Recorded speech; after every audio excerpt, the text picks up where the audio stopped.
हाँ जी, नमस्कार सभी को। हमारा आरपीसी स्कूल लेक्चरर का टॉपिक हमने शुरू कर रखा था जनरल ऑर्गेनिक केमिस्ट्री। और जनरल ऑर्गेनिक केमिस्ट्री में हमने 5 क्लासें लगा ली है और ये 6ठी क्लास हमारी आज से कंटिन्यू है। 5 लेक्चर हमारे हो चुके हैं और ये शुरू करने से पहले मैं आपसे विनती करता हूं कि इस वीडियो को लाइक, शेयर, सब्सक्राइब, कमेंट जरूर करें। देखो भी हमारा टॉपिक चल रहा था इंडक्टिव इफेक्ट। इंडक्टिव इफेक्ट को हमने कंप्लीटली पढ़ा। उसके बाद में हमने स्टार्ट किया था application of inductive effect. Application of inductive effect में हमें 4 एप्लीकेशन पढ़नी है। सबसे पहले हमारी application the stability of intermediate.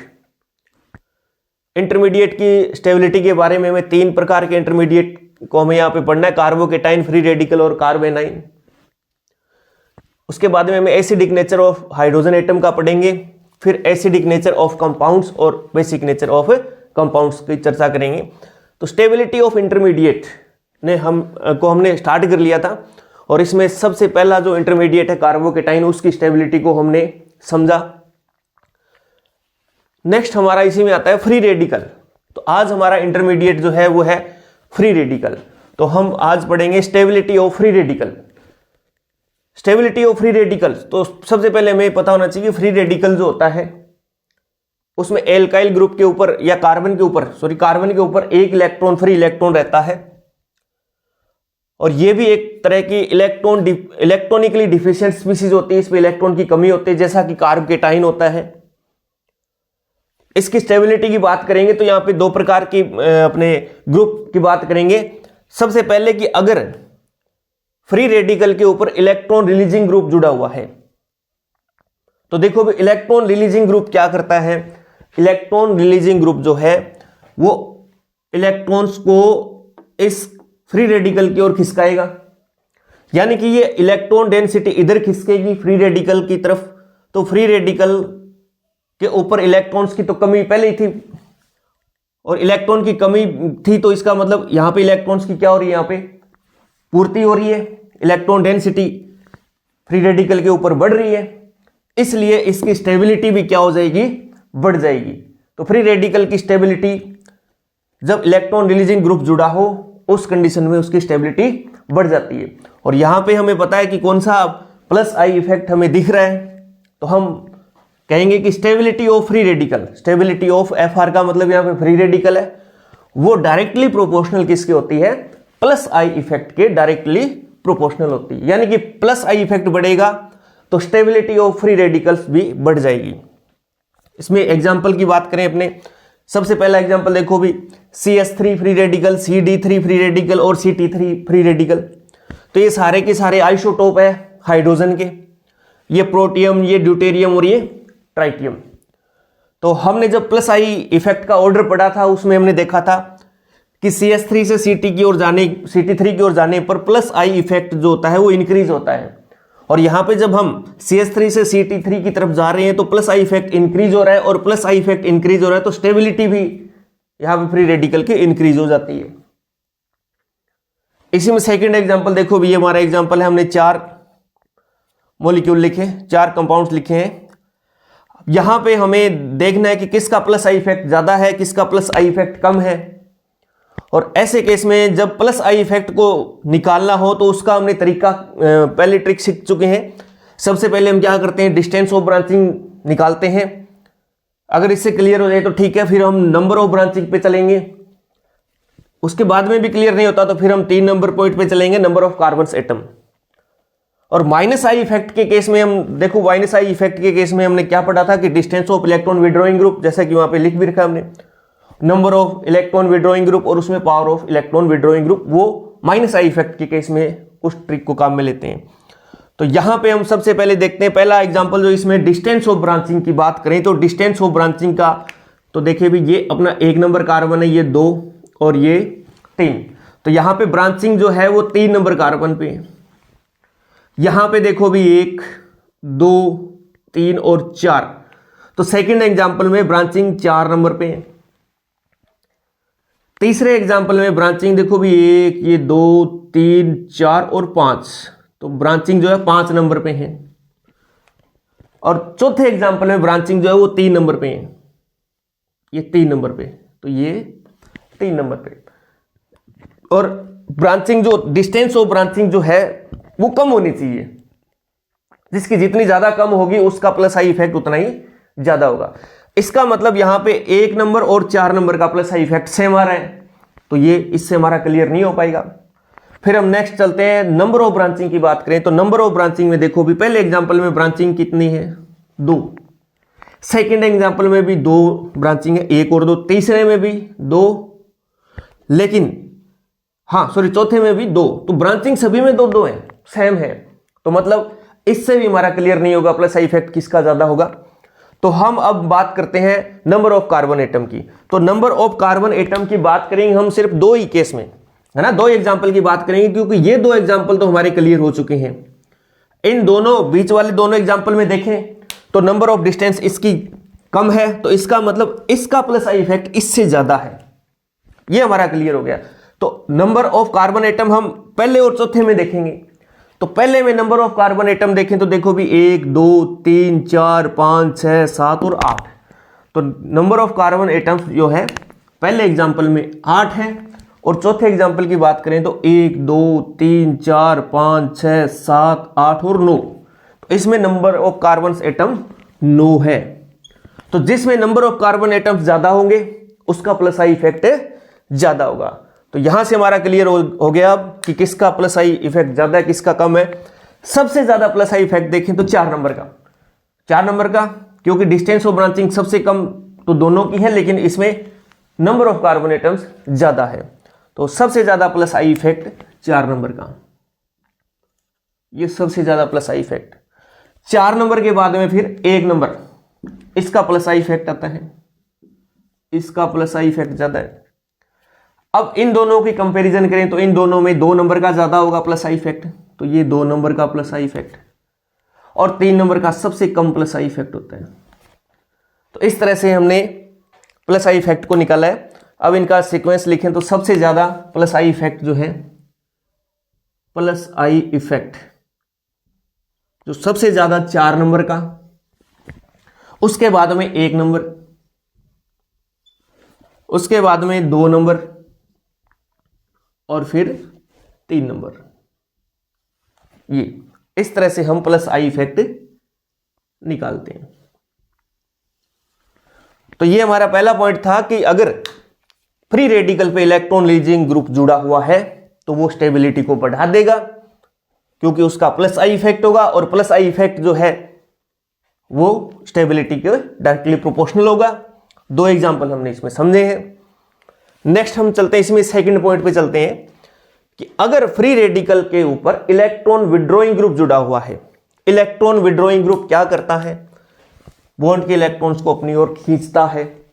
जब बॉन्ड के इलेक्ट्रॉन को इलेक्ट्रॉन विड्रॉइंग ग्रुप अपनी ओर खींचेगा तो इस फ्री रेडिकल के ऊपर इलेक्ट्रॉन्स की और कमी हो जाएगी, क्योंकि पहले से ये इलेक्ट्रॉनिकली डिफिशिएंट है, और इलेक्ट्रॉन को इलेक्ट्रॉन विड्रॉइंग ग्रुप खींच लेगा तो इस पे कमी और आ जाएगी इलेक्ट्रॉन्स की। कहने का मतलब इलेक्ट्रॉन्स की कमी और आ गई तो इसकी स्टेबिलिटी क्या हो जाएगी, डिक्रीज हो जाएगी। और यहां पे हमें पता है कि माइनस आई इफेक्ट दिख रहा है हमें, तो स्टेबिलिटी ऑफ फ्री रेडिकल जो है वो माइनस आई इफेक्ट के डायरेक्टली प्रोपोर्शनल नहीं होगी, इनवर्सली प्रोपोर्शनल होती है। इसका एग्जांपल हम यहां पे हमने लिख रखा है, इसको समझेंगे। ये फ्री रेडिकल है और इसमें हमने ये इलेक्ट्रॉन विड्रॉइंग ग्रुप जोड़ रखे हैं। अब हमें देखना है कि इनका माइनस आई इफेक्ट किसका ज्यादा है, किसका कम है। तो माइनस आई इफेक्ट के केस में हमने क्या तरीका सीखा है, देखें भी। सबसे पहले हम निकालते हैं distance of electron withdrawing group. Distance से हमारा काम चल गया, ठीक है, नहीं तो फिर हम आगे बढ़ेंगे number of electron withdrawing group. Distance कम होनी चाहिए, number of electron withdrawing group ज्यादा होने चाहिए। इससे भी क्लियर नहीं हो रहा तो फिर हम देखते हैं power of electron withdrawing group. जिसकी ज्यादा पावर होगी उसका माइनस आई इफेक्ट उतना ही ज्यादा होगा। तो इसको सोल्व करते हैं। अपने पहले एग्जांपल की बात करें तो इसमें डिस्टेंस कितने नंबर कार्बन पे जुड़ा हुआ, देखो भी ये 1 नंबर कार्बन, ये 2 और 3। तो यहां पे electron withdrawing group 3 number carbon पे जुड़ा हुआ है। सेकंड एग्जांपल में भी 3 नंबर पे। तीसरे एग्जांपल में देखो भी ये विड्रॉइंग ग्रुप 4 नंबर कार्बन पे जुड़ा हुआ है, देखो भी 4 नंबर कार्बन पे। और चौथे एग्जांपल में भी 4 नंबर कार्बन पे जुड़ा हुआ है, ये 4 नंबर कार्बन पे जुड़ा हुआ है। इसका मतलब इससे क्लियर नहीं हो रहा, हम आगे और बढ़ेंगे। Number of electron withdrawing group की बात करते हैं। तो number of electron withdrawing group की बात करें तो पहले एग्जांपल में number of electron withdrawing group 1 है, दूसरे एग्जांपल में भी 1 है। तीसरे एग्जांपल की बात करें तो तीसरे एग्जांपल में इलेक्ट्रॉन विड्रॉइंग ग्रुप की संख्या कितनी होगी, 2 होगी, और चौथे में 1 है। अब देखो भी ये तो क्लियर हो गई इन दोनों में कि इन दोनों में माइनस आई इफेक्ट ज्यादा इसका होगा, ठीक है। लेकिन इन दोनों से ज्यादा माइनस आई इफेक्ट ऊपर वाले दोनों एग्जांपल में, लेकिन ऊपर वाले दोनों एग्जांपल में 3-3 डिस्टेंस दे रखी है, तो ना तो इससे क्लियर हो रहा है इन दोनों का, और ना ही सेकंड नंबर से पॉइंट से क्लियर हो रहा है। तो हम पहुंचेंगे तीसरे में, power of electron withdrawing group देखेंगे, देखनी पड़ेगी हमें अब। तो इन दोनों की power of electron withdrawing group को पावर को अपने कंपैरिजन करेंगे, इनकी नहीं करेंगे क्योंकि इनका यहां से हमारा क्लियर हो गया। तो देखो भी इन दोनों में देखें NO2 ग्रुप की पावर ज्यादा होती है F ग्रुप से, ये हम पढ़ चुके हैं। तो power of electron withdrawing group ये ज्यादा है और ये कम है। तो यहां से हमारा क्लियर हो जाता है भी माइनस आई इफेक्ट का क्या ऑर्डर रहना चाहिए। तो सबसे ज्यादा minus I effect 1 number example का होगा, इसका माइनस आई इफेक्ट सबसे ज्यादा, फिर 2 नंबर का,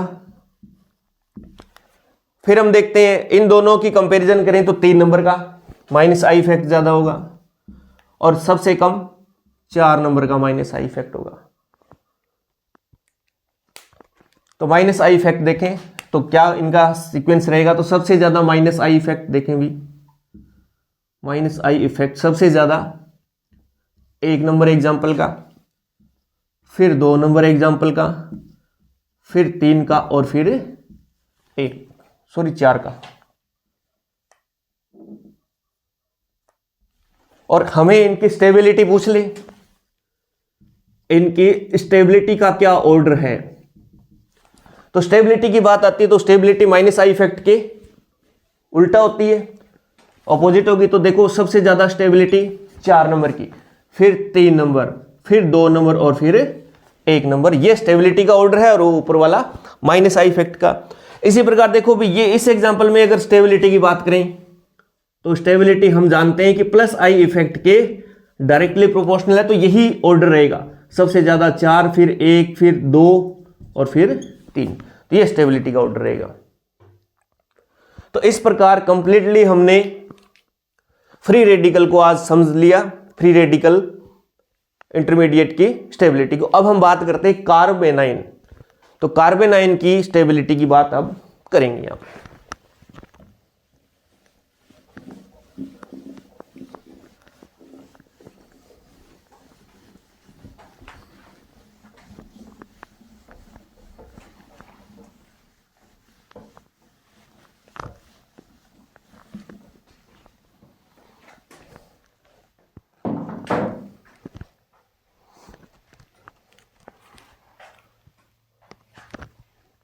चलो अब बात करते हैं स्टेबिलिटी ऑफ कार्बेनाइन।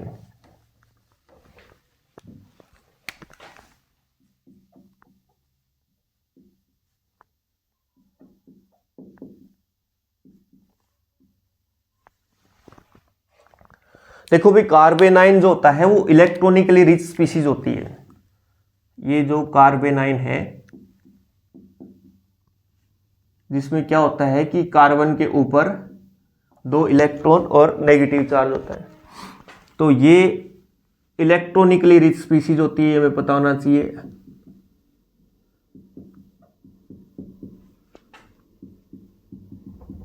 इलेक्ट्रॉनिकली रिच होता है।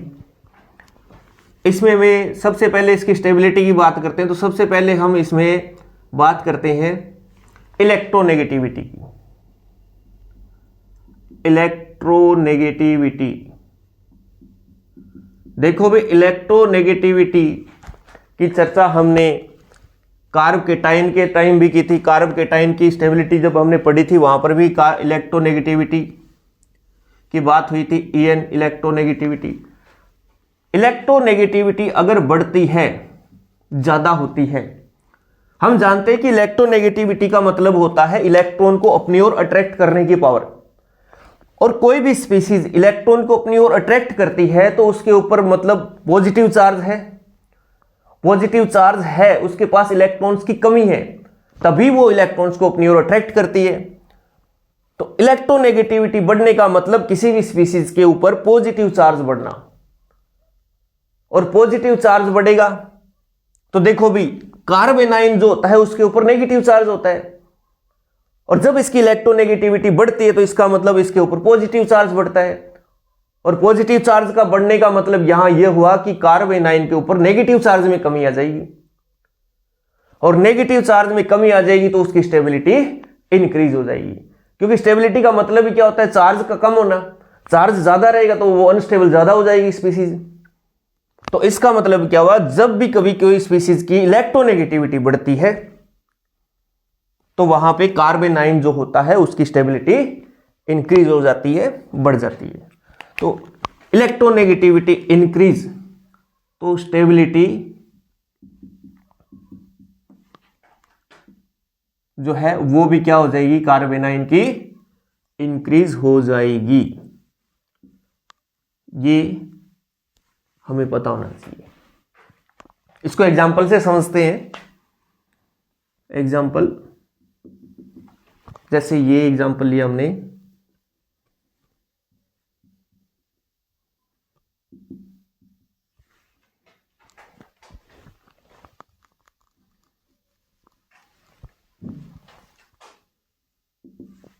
सेकेंड एग्जांपल अपना ये है, CH2 यहां पे हमने डबल बॉन्ड लगा दिया।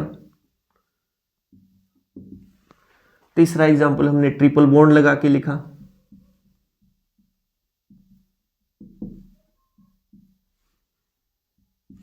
देखो भी ये 3 एग्जांपल है।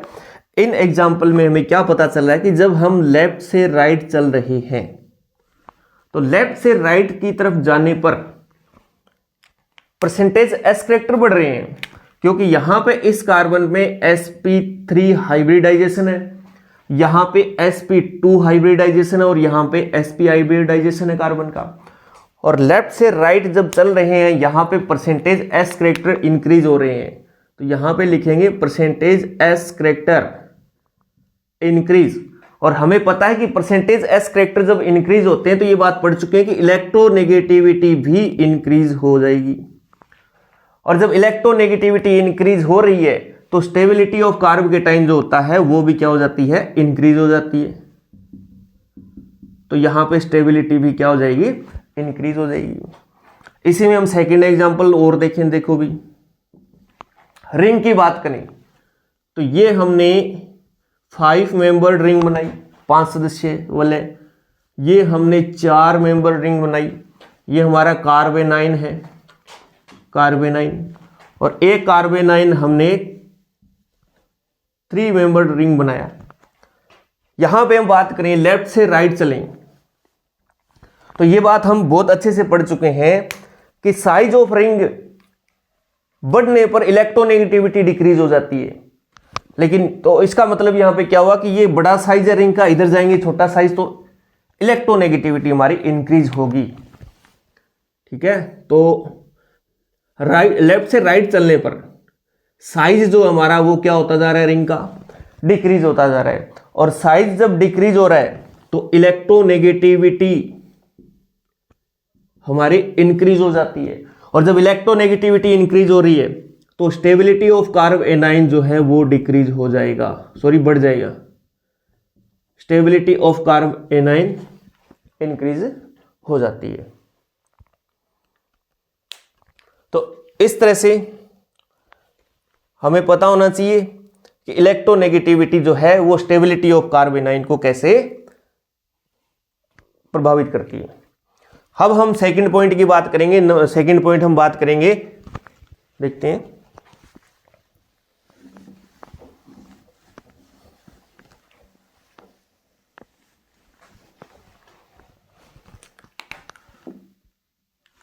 स्टेबिलिटी ऑफ कार्बेनाइन में सेकंड पॉइंट हमारा क्या है, इसको समझें भी। जैसे ये हमारा कार्बेनाइन है और इस कार्बेनाइन से कोई इलेक्ट्रॉन रिलीजिंग ग्रुप जुड़ा हुआ है।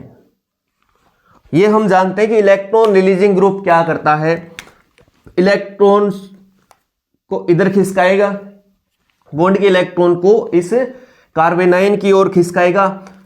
जब इस कार्बेनाइन के ऊपर ऑलरेडी नेगेटिव चार्ज है और ऊपर से ये इलेक्ट्रॉन डेंसिटी इधर और आ रही है, तो इसका मतलब यहां पे नेगेटिव चार्ज और ज्यादा इंक्रीज हो रहा है। नेगेटिव चार्ज का बढ़ना इलेक्ट्रॉन स्टेबिलिटी को क्या कर देगा, कम कर देगा। तो यहां पे देखो भी इस कार्बेनाइन की स्टेबिलिटी क्या हो रही है, डिक्रीज हो रही है। तो यहां पे स्टेबिलिटी जो है वो हो जाती है डिक्रीज। और हमें पता है कि यहां पे कौन सा इफेक्ट लग रहा है, तो प्लस आई इफेक्ट यहां पे लग रहा है। तो हम कहेंगे कि स्टेबिलिटी ऑफ कार्बेनाइन जो है वो प्लस आई इफेक्ट के इनवर्सली प्रोपोर्शनल होगा। स्टेबिलिटी ऑफ कार्बेनाइन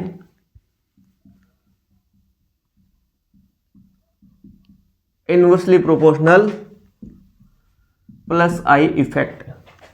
जबकि पीछे जो दो इफेक्ट पढ़े थे हमने, दो इंटरमीडिएट पढ़े थे, उनमें उनकी स्टेबिलिटी प्लस आई इफेक्ट के डायरेक्टली प्रोपोर्शनल थी, लेकिन यहां पे इनवर्सली प्रोपोर्शनल होता है। तो इसके एग्जाम्पल की बात करें अपने, तो देखो भी इसका एग्जाम्पल समझते हैं। जैसे कि माइनस आई इफेक्ट की बात कर रहे हैं अपने, तो इसका एग्जाम्पल हम ये लिखते हैं,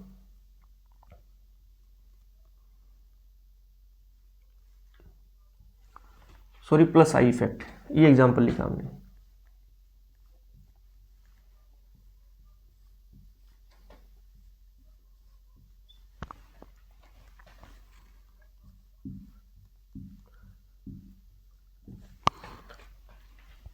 इसमें देखो भी यहाँ पे ग्रुप लगा हुआ है, ये कोई ग्रुप जुड़ा हुआ है यहाँ पे, उसके बाद में यहाँ पे कोई ग्रुप लगा हुआ है और यहाँ पे भी कोई ग्रुप लगा हुआ है। तो ये चार एग्जाम्पल हमने लिखे हैं और इनका हमें प्लस आई इफेक्ट निकालना है। प्लस आई इफेक्ट जब हमें पता चल जाएगा तो इनकी स्टेबिलिटी भी हमें पता चल जाएगी। तो जब प्लस आई इफेक्ट की बात आती है तो इसको अपने कैसे निकालते हैं ये हम बहुत अच्छे से पढ़ चुके हैं। तो सबसे पहले क्या देखा जाता है, distance of branching. Distance of branching देखेंगे, ब्रांचिंग के डिस्टेंस के बाद में फिर हम क्या देखते हैं, number of branching. Number of branching इससे भी क्लियर नहीं होगा तो फिर हम कहां जाएंगे, number of carbon atoms. Number of carbon atom को देखते हैं। तो देखो भी सबसे पहले वाले एग्जांपल की बात करें तो इसमें डिस्टेंस ऑफ ब्रांचिंग, ये अपना एक नंबर कार्बन, ये दो, सेकंड में ये 1 2 3, 1 2 3 और ये 4, 1 2, देखो इसमें तो है ही नहीं ब्रांचिंग। तो बात करें पहले एग्जांपल की तो ब्रांचिंग कितने नंबर कार्बन पे, 2 नंबर कार्बन पे। दूसरे एग्जांपल की बात करें तो 3 नंबर कार्बन पे ब्रांचिंग है। तीसरे एग्जांपल में ब्रांचिंग 4 नंबर कार्बन पे है और पांचवें एग्जांपल में ब्रांचिंग है ही नहीं, तो यहां पे डैश कर देंगे।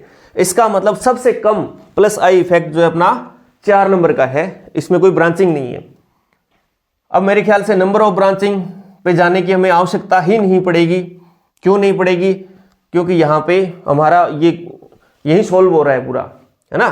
क्योंकि सबसे ज्यादा प्लस आई इफेक्ट जो है उसी का होगा जिसकी डिस्टेंस सबसे कम होगी।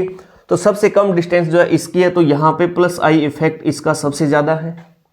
फिर हम देखते हैं उसके बाद में सेकंड नंबर आता है इसका प्लस आई इफेक्ट, उसके बाद में 3 नंबर का प्लस आई इफेक्ट होता है, 4 नंबर का प्लस आई इफेक्ट बिल्कुल कम है, सबसे कम है।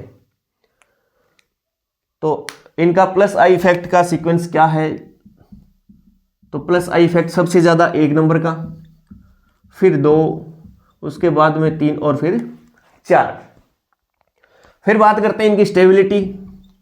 तो स्टेबिलिटी की जब भी बात आती है तो हम जानते हैं कि प्लस आई इफेक्ट जो होता है वो इनकी स्टेबिलिटी को, क्योंकि कार्बेनाइन है तो कार्बेनाइन की स्टेबिलिटी को डिक्रीज करता है, तो इसका उल्टा हो जाएगा स्टेबिलिटी का क्रम।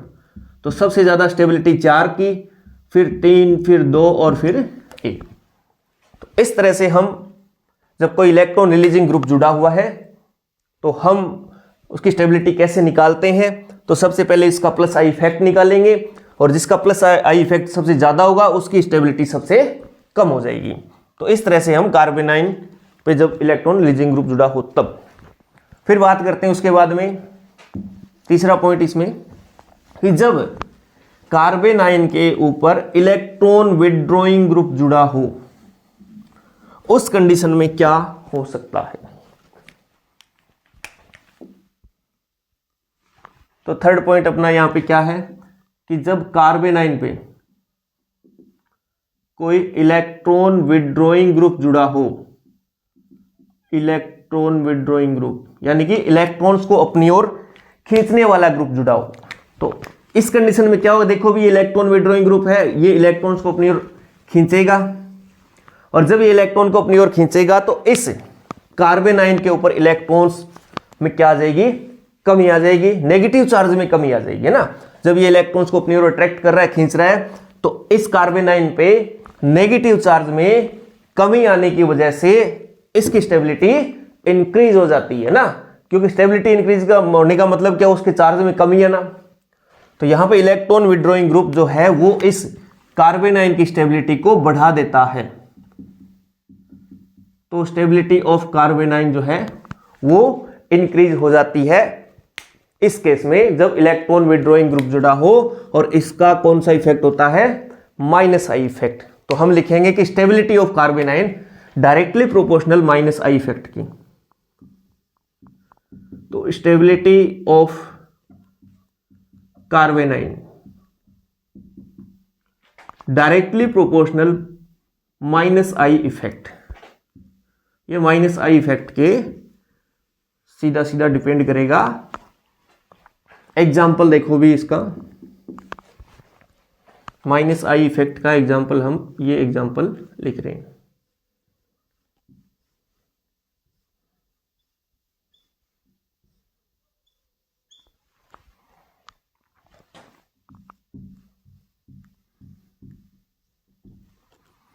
यहां पे देखो भी इलेक्ट्रॉन विथड्रॉइंग ग्रुप, यहां पे फ्लोरीन जुड़ा हुआ है, यहां पे क्लोरीन जुड़ा हुआ है, 2 क्लोरीन जुड़े हुए हैं, यहां पे एक फ्लोरीन ग्रुप जुड़ा हुआ है और यहां पे NO2 ग्रुप जुड़ा हुआ है,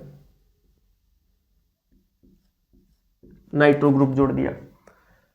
तो हमें यहां पे सबसे पहले माइनस आई इफेक्ट निकालना है। तो माइनस आई इफेक्ट को निकालने का तरीका वही होता है अपना, सबसे पहले distance of electron withdrawing group,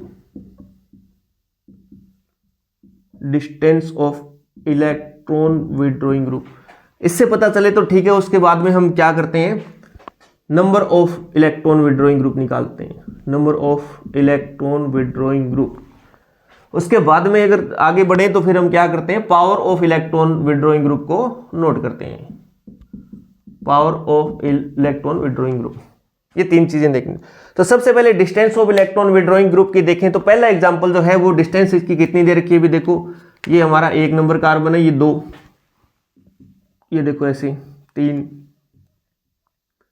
ये 3 और ये 4 पे जुड़ा हुआ है इस तरह से। तो इसकी डिस्टेंस जो है वो हमारी 2 लिखेंगे। यहां पे इलेक्ट्रॉन विथड्रॉइंग ग्रुप की डिस्टेंस 3 लिखी जाएगी।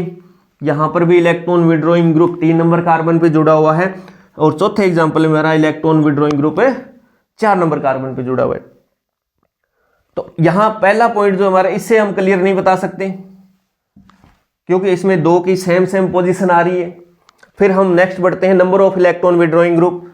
तो number of electron withdrawing group पहले में 1 है, दूसरे में एग्जांपल में 2, तीसरे में 1 और चौथे में भी 1 है। तो इससे हमारा क्लियर हो गया। अब हमें power of electron withdrawing group में जाने की जरूरत ही नहीं पड़ेगी क्योंकि सबसे ज्यादा माइनस आई इफेक्ट हमें देखने से पता चल रहा है कि सबसे ज्यादा देखो भी किसका होगा, 1 नंबर का। उसके बाद में बात करें तो इन दोनों में 3 से हमारे तो आगे बढ़ेंगे हम। तो number of electron withdrawing group ज्यादा, उसका माइनस आई इफेक्ट ज्यादा, तो इन दोनों में इसका ज्यादा हो जाएगा और फिर इसका नंबर आएगा सबसे कम 4 नंबर का इलेक्ट्रॉन, ये माइनस आई इफेक्ट होगा। तो हम लिखें यहां पे सबसे ज्यादा माइनस आई इफेक्ट 1 नंबर का।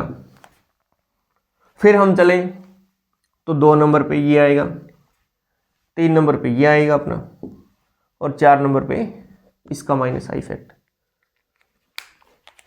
तो यहाँ पे इनका ऑर्डर लिखें, माइनस आई इफेक्ट तो सबसे ज़्यादा 1 नंबर का, उसके बाद में फिर 2, फिर 3 और फिर 4 नंबर आता है। स्टेबिलिटी की बात करें तो हम जानते हैं कि स्टेबिलिटी जो है वो डायरेक्टली प्रोपोर्शनल है, तो यही सीक्वेंस, यही ऑर्डर रहेगा स्टेबिलिटी का, यही ऑर्डर ना स्टेबिलिटी आ जाएगा। तो इस प्रकार हमने स्टेबिलिटी ऑफ इंटरमीडिएट को कंप्लीटली पढ़ा है। ये हमारा पहला टॉपिक जो होता है वो कंप्लीट होता है।